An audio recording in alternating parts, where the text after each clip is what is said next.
planet 60,000 light-years from Earth, in a neighboring dwarf galaxy. A vast stellar factory is shaping the future of the cosmos. This is the Tarantula Nebula. That's the largest and brightest star-forming region in the entire local group of galaxies, captured by the NASA and ESA Hubble Space Telescope. This extraordinary landscape reveals towering clouds of gas and dark dust, sculpted by radiation from some of the most massive stars ever discovered. These stellar giants can reach up to 200 times the mass of our Sun.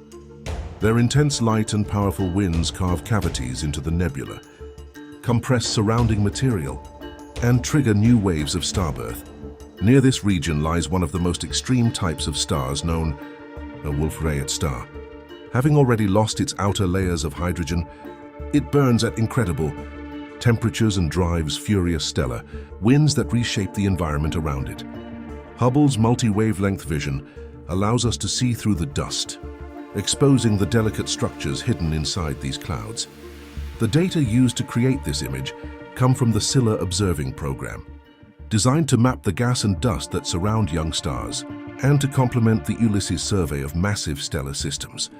Together, these observations reveal how stars form, evolve, and transform their surroundings. What we are witnessing is a cosmic cycle. Dark clouds collapsing under gravity, new stars igniting in bursts of light, and stellar winds forging the next generation of suns and planets. A stellar nursery beyond our galaxy, yet telling the story of our own origins. Thank you for watching Voyage to Void, and join us on the next journey into the universe.